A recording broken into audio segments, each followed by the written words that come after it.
Okay, so this is going to be kind of the how-to on getting the initial setup with the Scarlett, the microphone, your computer, and Wave tracks. It's going to be a how-to on all those things, and then we'll go into how to connect with someone online. So for this, first thing is making sure your Scarlett is set up correctly. That's the red box, the interface. And so go ahead and you can get it out. It should have a USB connector. So the first thing that you want to do before anything is connect it to your computer. The reason for this is that now your computer sees it, and so everything we do afterwards will be easier because your computer sees it, that it's connected to it. So go ahead and plug that in. You should see some lights pop on. There's the USB cord light at the front near the big knob. You'll see probably light up. Then you can plug in your microphone. So using the XLR cable, you can plug into port number 1. And it's going to be a line signal. So after you plug in the microphone on both ends, there's a switch underneath the knob on the first input. And you can set it to line input because it's a line level. So flip it over to line. The second one you can have on instrument. So the second input you're going to be connecting to your computer with a cord.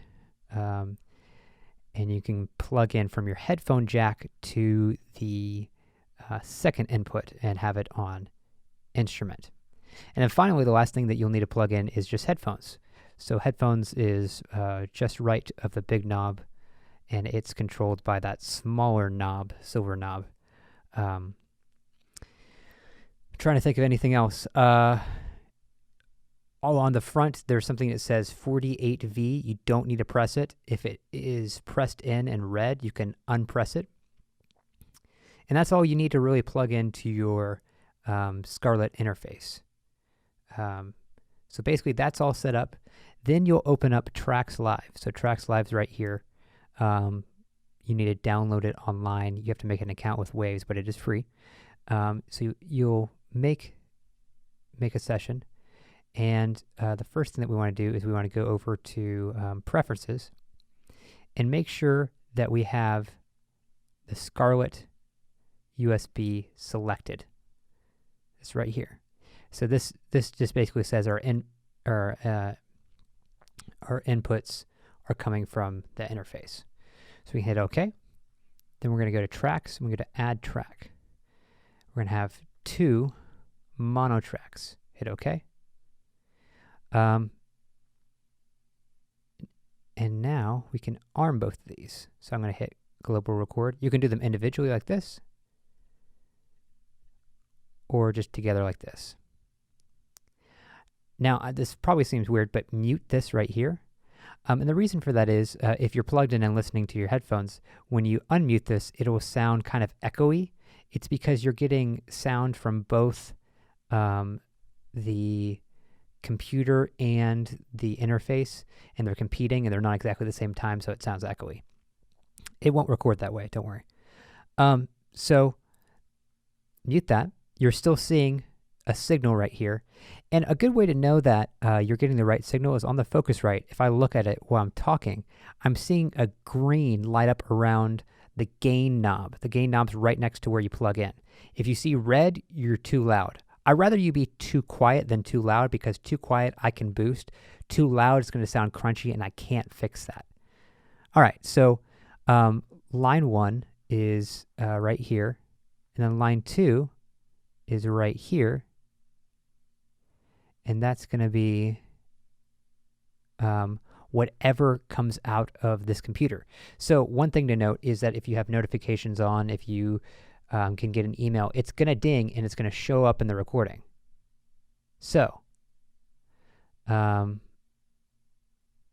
make sure to adjust for that. To just give you an idea, let me turn down the volume a little bit.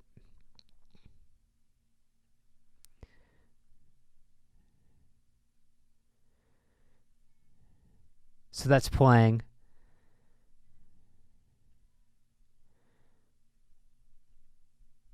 and you can see it right here.